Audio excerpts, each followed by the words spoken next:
Presentato il festino di Agrigento con i divieti della questura. Solo indiscrezioni sulla chiusura, mentre le istituzioni scelgono il silenzio. La viabilità compromessa per gli agrigentini, appelli inascoltati. Francesco Nobile resta all'Acragas.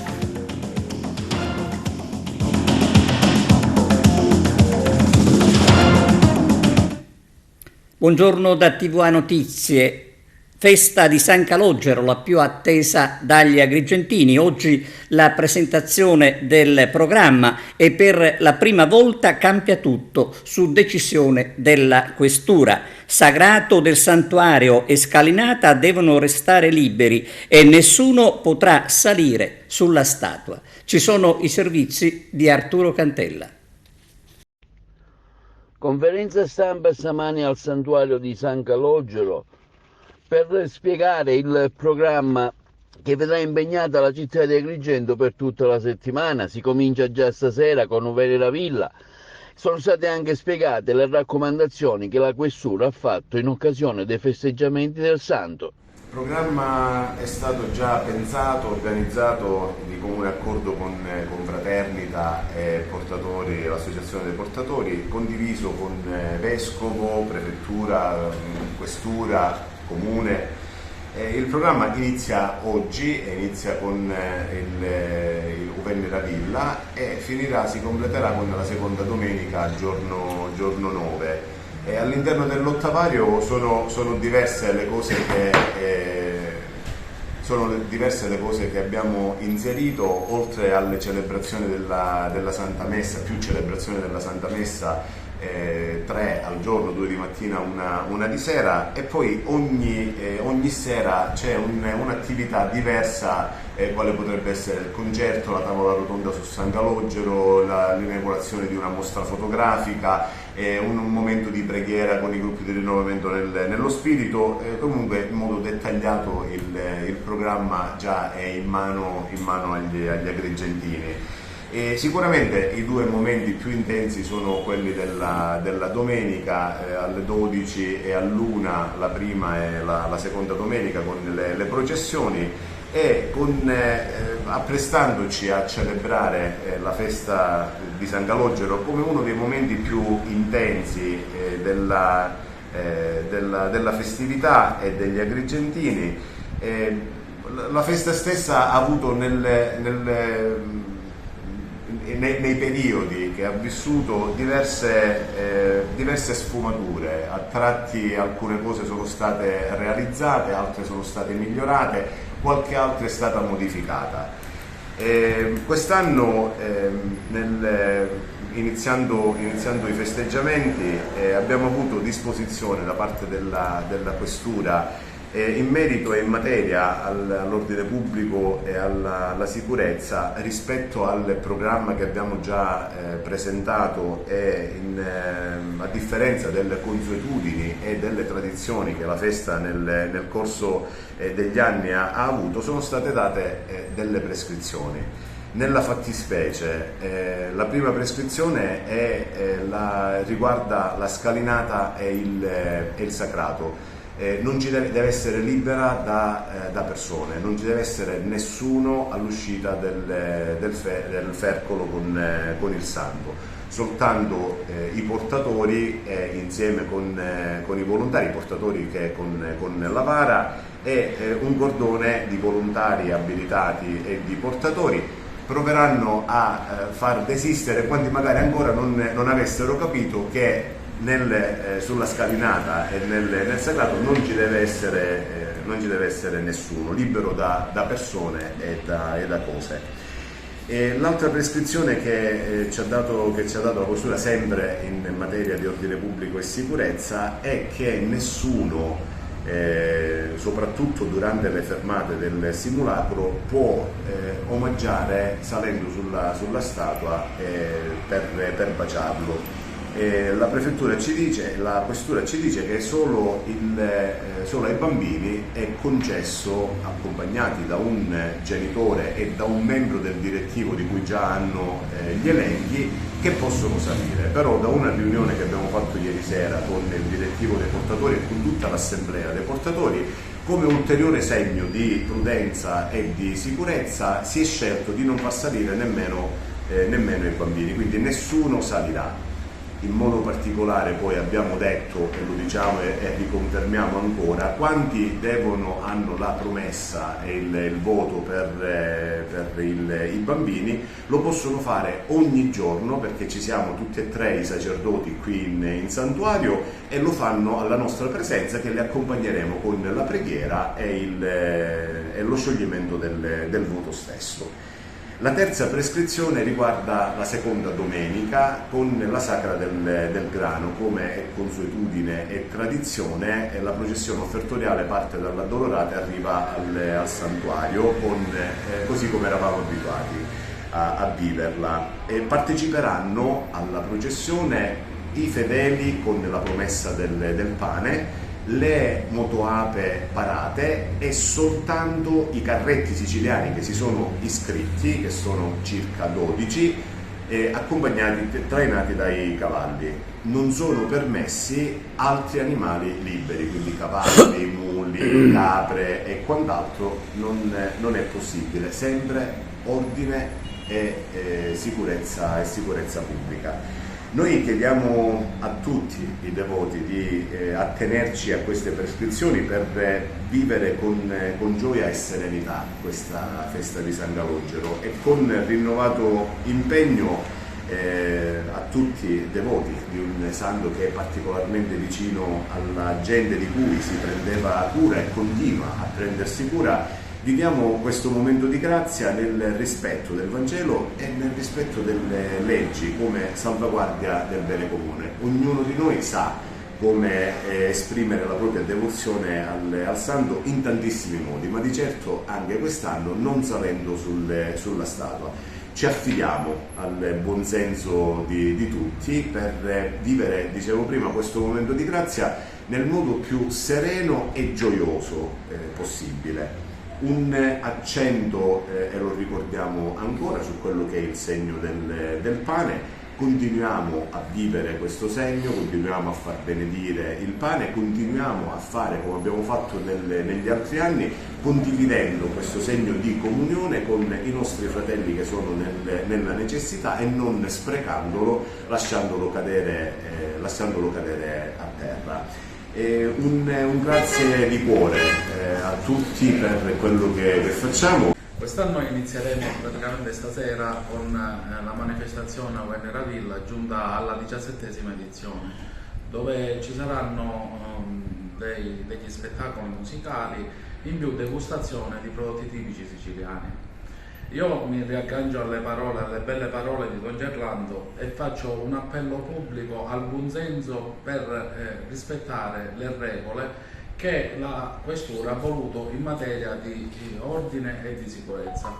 Quindi evitiamo degli estremismi, lo dico a tutti i devoti, a tutta la popolazione agrigentina. Noi faremo il nostro, la polizia, la Questura in particolare farà il suo, quindi viviamo sempre, come dice Don Gerlando, un momento gioioso di festa, di preghiera e poi alla fine, come si dice qua da noi, viva San Calogero. Ma secondo lei è possibile questo? La passione, la tradizione, la fede dei religiosi, delle famiglie, sicuramente, insomma, mi sembra un po' difficile che queste regole vengano rispettate anche durante tutto il percorso che il santo farà nella città. Io, come sempre rappresentante dell'associazione portatori, dico che il voler bene a San Calogero significa anche questo, rispettare le regole che sono alla base di tutto.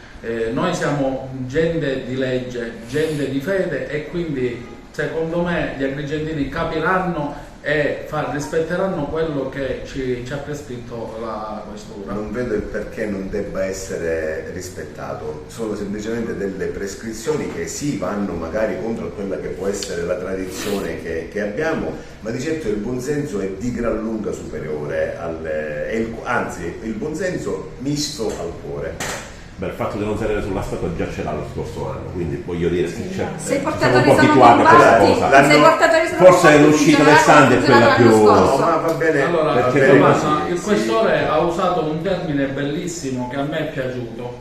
Noi 18 membri del direttivo, di cui mi onoro di far parte, ha usato questo termine. Voi avete un sex appeal nei confronti di tutti i portatori, ok? Quindi, come l'anno scorso l'abbiamo usato, anche quest'anno sarà di nuovo usato. Quindi i portatori, ve lo posso garantire, che rispetteranno le regole che ci ha imposto, che dice la questura sempre in materia di ordine pubblico e di sicurezza. Quindi il buonsenso degli agrigentini prevarrà su tutto e quindi ci appresteremo Anche a perché fare. sono state tantissime gli apprezzamenti l'anno scorso. Sì, mi ricordo, L'anno scorso sono stati tantissimi gli apprezzamenti dei fedeli che dicevano finalmente abbiamo visto ordine e soprattutto abbiamo visto la processione dall'inizio fino alla fine. Quindi dico, alla fine si può fare, non sono cose drammatiche. Ecco, la cosa bella è che il santo incontra la popolazione, che il santo cammini per le vie della nostra Agrigento.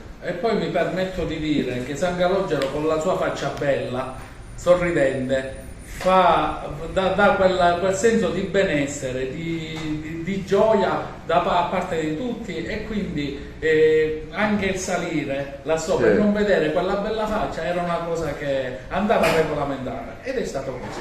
Quindi siamo tutti combatti e aspettiamo domenica con grande entusiasmo. Parteciperemo alle Sante Messe con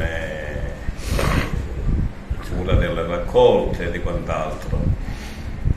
Abbiamo degli appuntamenti che ogni sera. La cosa che mi piace ricordare alle Agrigentini è l'accensione dei flambeau durante la sera dalla Dolorata a salire. C'è stato un momento l'anno scorso che pregavamo le persone di prendere i flambeau e si rifiutavano. Io dico, quest'anno ci saranno degli organizzatori che in modo gratuito, assolutamente gratuito, daranno questi flambeau. È bello camminare con San Calogero in mezzo ai suoi agrigentini e con una luce che illumina il percorso. Questo a me ci tengo. Ci saranno le corde che serviranno per trainare il carrello. Diciamo che si rifà tutto come gli anni passati. Sulla chiusura della farmacia di San Gregorio ad Agrigento, silenzio assoluto delle istituzioni. Il servizio. Il quartiere agrigentino di San Gregorio attende una risposta da parte delle autorità competenti e non sulla vicenda che riguarda la farmacia di via Cavaleri Magazzeni, chiusa dall'oggi al domani senza un apparente motivo, lasciando la zona sprovvista di un servizio che la gente aveva reclamato ed ottenuto. Da un anno la farmacia di San Gregorio è riuscita a soddisfare tutte le richieste dei cittadini che si sono rivolti ai titolari senza bisogno di recarsi in altri posti lontani e difficilmente raggiungibili dove parcheggiare diventa un problema. Ricordiamo che sulla vicenda c'è una lettera aperta del parroco Don Nino Gullì, con la quale la Chiesa si fa portavoce della preoccupazione dei residenti per la chiusura inaspettata ed improvvisa della farmacia. Noi abbiamo cercato di saperne di più, ma ci dobbiamo fermare alle indiscrezioni raccolte perché di ufficiale non c'è purtroppo nulla. Finora nessuna delle istituzioni cittadine ha sentito il dovere di diffondere qualche comunicato per spiegare i motivi della chiusura che sarebbe legata, a quanto pare, ad un provvedimento dell'ASP di Agrigento che avrebbe portato ad abbassare le saracinesche della farmacia. Ribadiamo che si tratta però di una indiscrezione che comunque accresce la rabbia dei residenti perché qualsiasi provvedimento sia intervenuto lo si è fatto a distanza di un anno, quando già tutti avevano tirato un sospiro di sollievo per una conquista che si è voluta cancellare con un semplice colpo di spugna, senza immaginare le reazioni.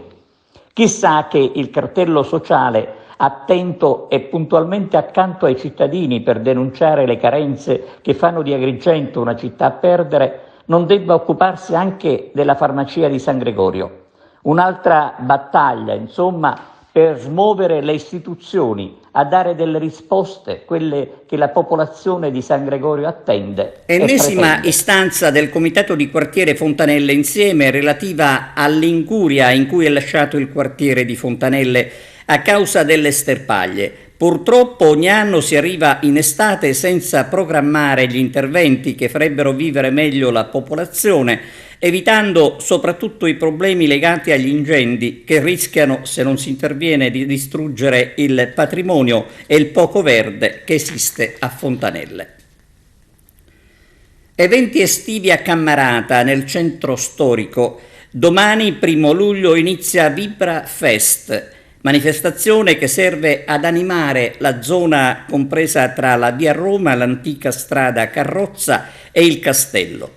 Si esibiranno 3 gruppi strumentali ed un pianista, tutto a cura dell'associazione Carrozza 193.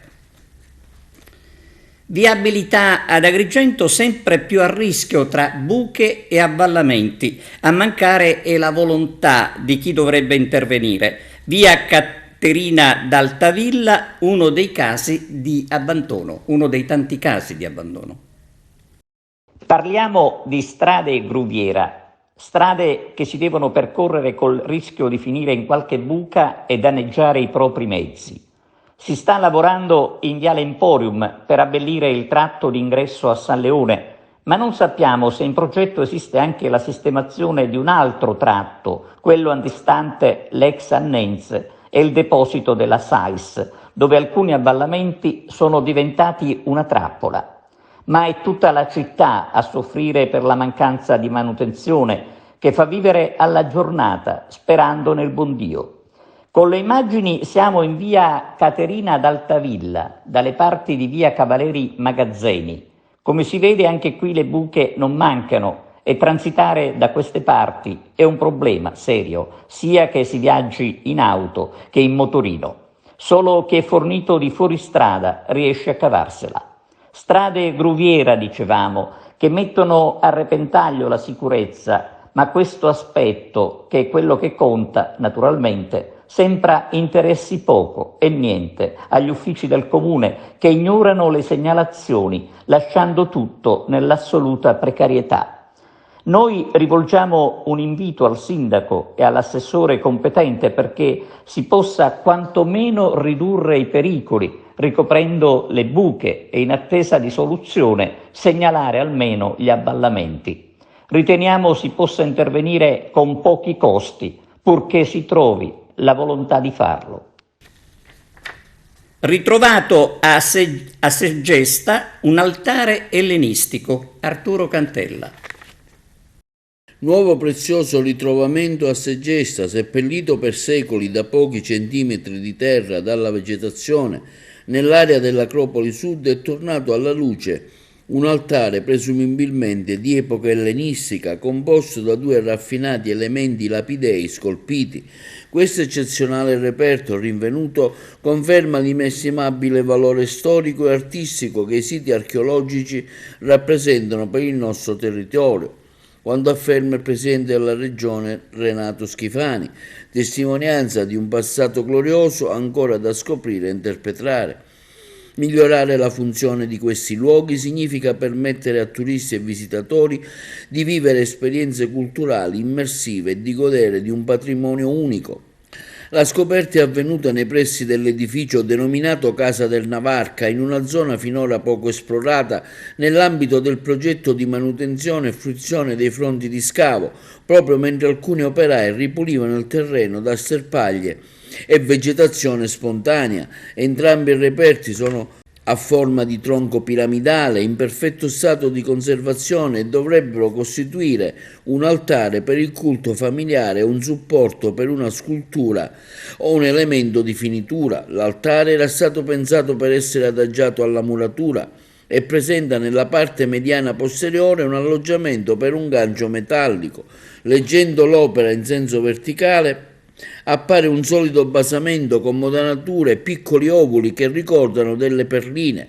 Al centro un fessone in altorilievo con gessi dai quali traboccano fiori e frutta.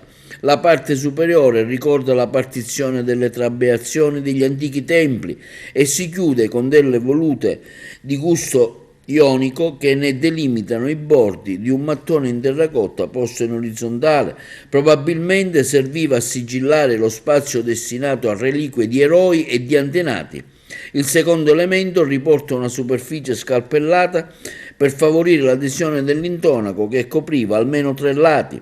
Un piccolo brano piuttosto spesso è ancora visibile nella parte alta. Anche in questo blocco troviamo una cornice modanata e un pianto orizzontale. Studi più approfonditi e analisi di laboratorio potrebbero restituire altri preziosi dati e permettere così maggiori indicazioni sullo sviluppo artistico di una comunità ricca che non aveva dimenticato la grandezza delle opere della madre patria, ma aveva trovato il sistema di conciliare la natura e l'artificio.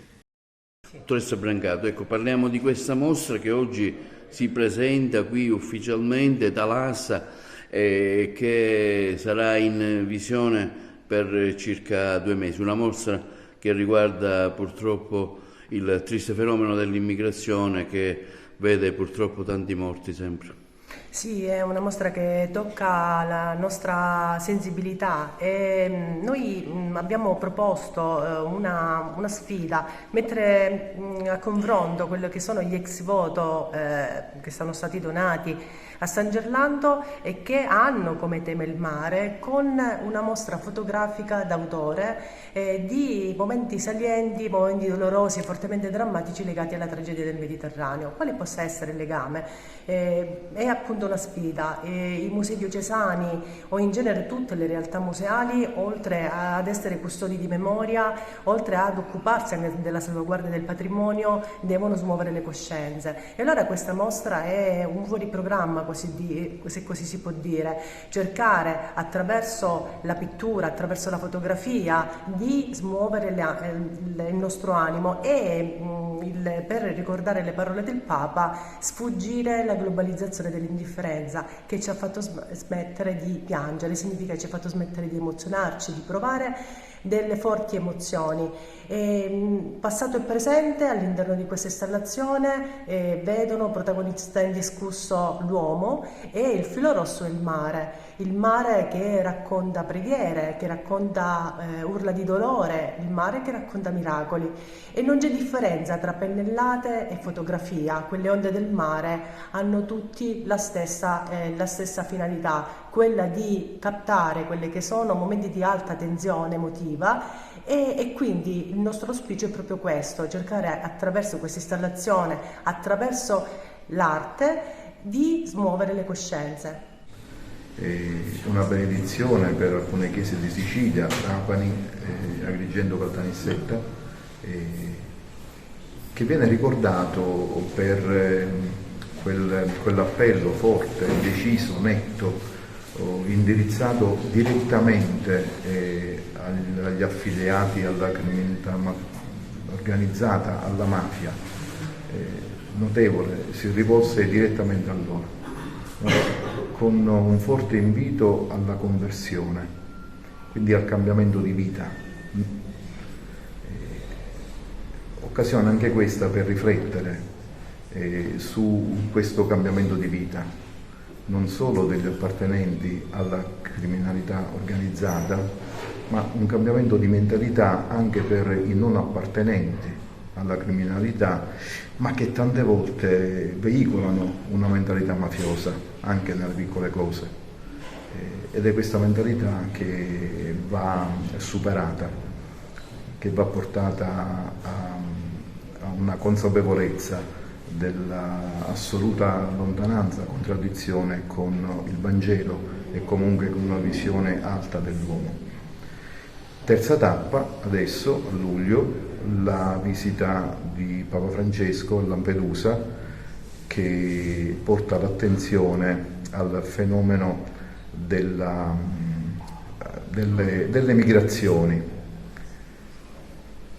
che noi chiamiamo fenomeno, ed è giusto che si faccia così, ma così è anche vero che lo personalizziamo, perché dimentichiamo che questo fenomeno è fatto di carne e di sangue, di uomini, di donne, di bambini che si muovono per un futuro migliore. Aspirazione legittima per tutti, anche per le nostre migrazioni interne. Tanti nostri giovani vanno fuori.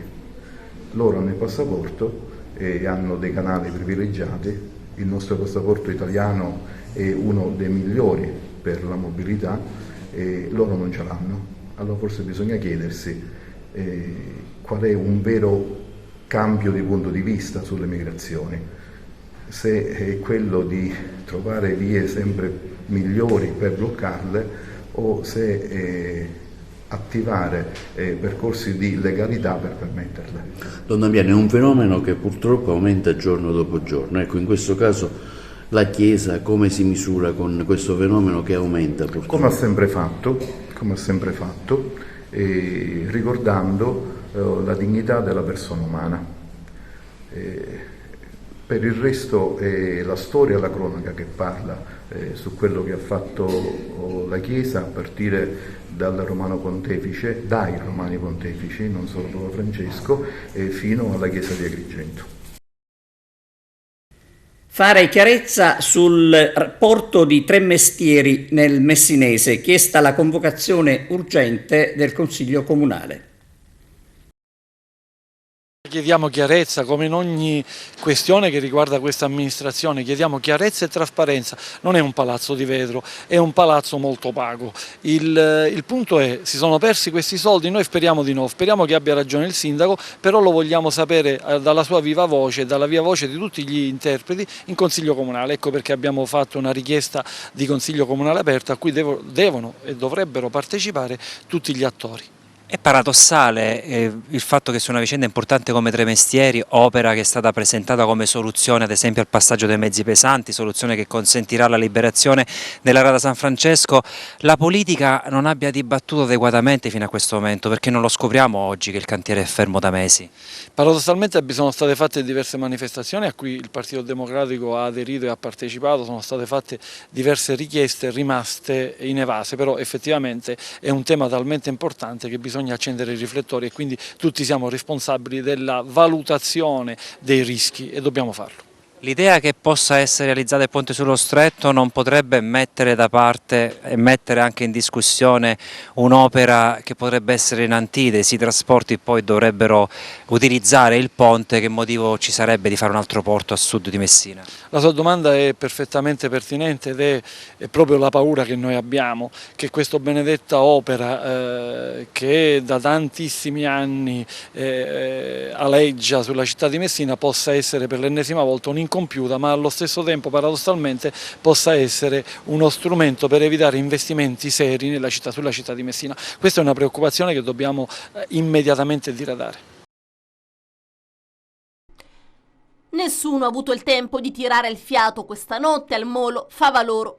Dopo una giornata intensa con quasi 40 approdi, altre 7 imbarcazioni sono state soccorse al largo dell'isola durante tutta la notte. Barchini di ferro per lo più, le bare galleggianti che tante volte sono andate purtroppo giù nel mare, e ieri è successo per l'ennesima volta. Dei nostri compagni di viaggio sono caduti in mare, sono dispersi, hanno raccontato a volontari operatori questa notte quando sono arrivati sul molo alcuni dei sopravvissuti. erano partiti da Sfax come tanti, come quasi tutti. A soccorrerli è stata la Guardia di Finanza, ma non tutti sono riusciti a raggiungere l'isola di Lampedusa. Al momento i sopravvissuti sembrano troppo provati per raccontare in dettaglio quello che gli è capitato. Ripetono solo che alcuni di loro non ci sono più e nulla si sa di un barchino con 40 persone a bordo per il quale Alarm Phone ha chiesto ripetutamente un intervento di soccorso. Abbiamo perso il contatto con le circa 40 persone in difficoltà poiché non siamo stati in grado di riconnetterci con loro. Dalle 22:09 di ieri sera le autorità non sono riuscite a localizzare la barca, scrivono gli attivisti della ONG, perché l'Unione Europea obbliga le persone a rischiare la vita per esercitare la propria libertà di movimento. E intanto l'Ungheria e la Polonia hanno dato battaglia nella prima giornata di un vertice europeo di 2 giorni che terminerà giusto oggi, venerdì 30 giugno. Entrambi i paesi hanno bloccato infatti l'approvazione delle conclusioni del summit dedicate proprio all'emergenza migranti. La loro posizione è giunta dopo che 2 settimane fa i 2 paesi hanno votato contro un progetto di legge presentato dalla Commissione europea senza però riuscire a bloccarne il benestare da parte del Consiglio. Secondo le informazioni trapelate nella notte a margine del vertice, il tema immigrazione verrà ripreso proprio oggi dai capi di Stato e di Governo in una seconda giornata di lavori dedicata principalmente a rapporti con la Cina. Il premier ungherese Viktor Orbán aveva iniziato la riunione pubblicando sui social numerose dichiarazioni di netta critica ad alcune scelte decise nelle ultime settimane. Così aveva detto il premier Orbán: invece di fermare l'immigrazione illegale, Bruxelles vuole spendere altri miliardi per sistemare i migranti illegali in Europa. Inoltre la Commissione vorrebbe prendere altri miliardi di euro dagli Stati membri per aumentare gli stipendi degli euroburocrati. È scandaloso. Ma sull'immigrazione purtroppo ancora tanti sono i dubbi, tante sono le domande, poche le risposte e poche soprattutto le misure adottate in grado di arginare l'immane disagio provato da troppe nazioni, prima fra tutte la nostra Italia, prima fra tutte la regione siciliana, prima fra tutte l'isola di Lampedusa che ogni giorno deve contare decine e decine di sbarchi, abbracciando sempre una popolazione numerosa che dal mare cerca riparo, conforto, cerca la vita. Non si può pensare che tutti i migranti che partono dall'Africa possono essere fatti passare da Lampedusa. Noi siamo un'isola piccola di 20 km quadrati che ha già di per sé dei problemi a livello logistico, oltre che sanitario, per cui è impensabile portare ulteriore peso al mio territorio. L'importante è che non si ledano quelli che sono i diritti umani delle persone che vengono salvate. Nei salotti di Bruxelles si fa presto a dire accogliamo, salviamo le persone, che è giustissimo farlo assolutamente, si deve procedere in questa direzione. È bene però che ci sia anche qui una coesione fra tutti gli stati e una collaborazione fra tutti i porti d'Italia. Pausa per la pubblicità, linea alla regia, a tra poco. A Calatafimi Segesta aperte le iscrizioni per l'Eco Art Festival. Vediamo. Da lunedì 11 a sabato 16 settembre prossimo a Calatafimi Segesta Eco Art Festival, organizzato dal comune calatafimese all'interno delle azioni previste col progetto denominato René. Per l'occasione è stato programmato un concorso mostra finalizzato a valorizzare la creatività di quanti impegnati a trasmettere attraverso le loro opere messaggi di attenzione verso la sostenibilità ambientale, il riciclo e il recupero dei materiali di scarto. Ma non solamente, come pure vogliono altresì contribuire con la propria creatività a trasmettere contributi artistici rivolti alla salvaguardia del pianeta tramite il tema del riuso e il riciclo dei materiali di avanzo. Le opere tutte quante incentrate su queste tematiche potranno essere realizzate su qualsiasi supporto e con qualunque materiale residuo e riguardare qualsiasi forma d'arte, installazioni, pittura, scultura, fotografia, street art, eccetera. Una giuria composta da autorevoli rappresentanti del mondo dell'arte avrà il compito di gratificare chi meglio interpreterà le linee guida dettate dal concorso. I premi, tutti quanti sostenuti da partner esterni, sponsor del progetto, andranno da 4.000 euro alla prima opera classificata, 2.000 euro alla seconda e 1.000 a chi giungerà terza. Entro lunedì 31 luglio prossimo basterà inviare a mezzo PEC la propria adesione allegando una scheda di partecipazione corredata da foto, breve biografia e una raccolta strutturata dei propri lavori precedenti all'indirizzo protocollo@pec.comune.calatafimissegesta.tp.it. Ulteriori dettagli del bando al link in sovrimpressione. Sabato 8 luglio alle 20 al Parco Letterario Luigi Pirandello al Caos si terrà la 24esima edizione del premio Ignazio Buttita a cura del Centro Culturale Renato Guttuso presieduto da Lina Urso Gucciardino. Siamo alla pagina sportiva calcio. Francesco Nobile confermato all'Acragas. Tifosissimo biancoazzurro, Ciccio Nobile sarà un punto di riferimento per l'allenatore Marco Coppa, che lo ha voluto nel suo staff. Nobile è agrigentino ed è uno dei fondatori dell'Acragas 2018. Al via a Messina il beach volley. Vediamo il servizio. Prime partite disputate, parte questo campionato. Come sta andando? Sta andando benissimo, gli atleti sono contentissimi della location e anche noi siamo soddisfatti, veramente soddisfatti. Quante gare si svolgeranno in questa giornata? Oggi abbiamo da fare le giornate, oggi facciamo una pausa fino alle 12:30 per rispetto a un evento luttuoso, riprenderemo subito dopo la cerimonia del campanile e giocheremo ininterrottamente fino alle 19:30-20. Le partite di questa mattina hanno dato la possibilità proprio di testare il campo, ma già nei giorni scorsi la presenza del sindaco durante quella cerimonia di benvenuto agli atleti ha consentito di verificare quanto è stato fatto in questi giorni a Piazza Duomo. Sì, i campi sono perfettamente in linea con quello che chiedeva il Comitato Internazionale, li abbiamo fatti testare agli atleti, tutti sono soddisfatti di quello che è l'organizzazione attuale. Un programma ricco che porta fino a domenica, le finali sono in programma domenica nel pomeriggio? Sì, le due finali sono domenica pomeriggio con la chiusura dell'ultima finale maschile alle 17:40. È stata allestita anche una tribunetta per dare la possibilità a chi vuole di poter assistere a queste partite? Sicuramente sì, una tribunetta con 99 posti, più delle aree ombreggiate perché la gente possa stare qua con noi e vedere questo bellissimo spettacolo. Un invito da fare ai cittadini che trovano questo evento insolito nel cuore del centro storico della città. Noi l'abbiamo portato al centro della città insieme all'amministrazione perché vogliamo che sia Messina al centro del mondo in questo momento, quindi è giusto che i cittadini vengano qui al centro del mondo. Era questa l'ultima notizia, grazie per la vostra attenzione e arrivederci.